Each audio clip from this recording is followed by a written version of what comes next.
مومنو، تم پر روزے فرض کیے گئے ہیں جس طرح تم سے پہلے لوگوں پر فرض کیے گئے تھے، تاکہ تم پرہیزگار بنو۔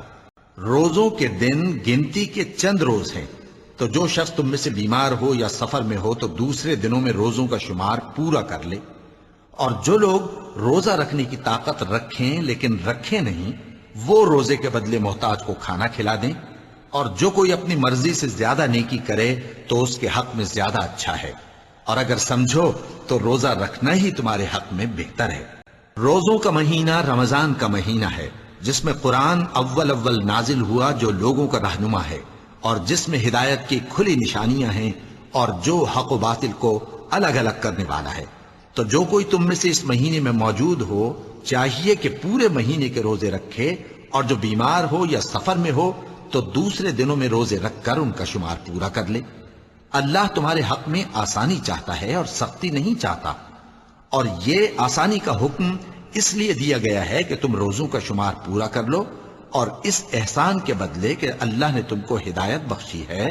تم اس کو بزرگی سے یاد کرو اور اس کا شکر کرو۔ روزوں کی راتوں میں تمہارے لیے اپنی عورتوں کے پاس جانا جائز کر دیا گیا ہے، وہ تمہاری پوشاک ہیں اور تم ان کی پوشاک ہو۔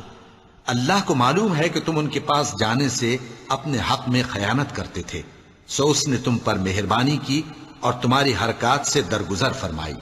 تو اب تم کو اختیار ہے کہ ان سے مباشرت کرو۔ اور اللہ نے جو چیز تمہارے لیے لکھ رکھی ہے یعنی اولاد، اس کو اللہ سے طلب کرو اور کھاؤ اور پیو، یہاں تک کہ صبح کی سفید دھاری رات کی سیاہ دھاری سے الگ نظر آنے لگے، پھر روزہ رکھ کر رات تک پورا کرو۔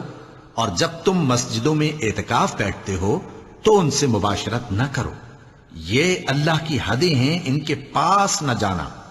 اسی طرح اللہ اپنی آیتیں لوگوں کے سمجھانے کے لیے کھول کھول کر بیان فرماتا ہے تاکہ وہ پرہیزگار بنے۔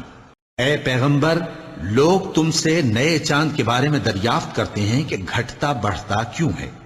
کہہ دو کہ وہ لوگوں کے کاموں کی میعادیں اور حج کے وقت معلوم ہونے کا ذریعہ ہے، اور نیکی اس بات میں نہیں کہ احرام کی حالت میں گھروں میں ان کے پچھواڑے کی طرف سے آؤ، بلکہ نیکوکار وہ ہے جو پرہیزگار ہو، اور گھروں میں ان کے دروازوں سے آیا کرو، اور اللہ سے ڈرتے رہو تاکہ کامیاب ہو جاؤ۔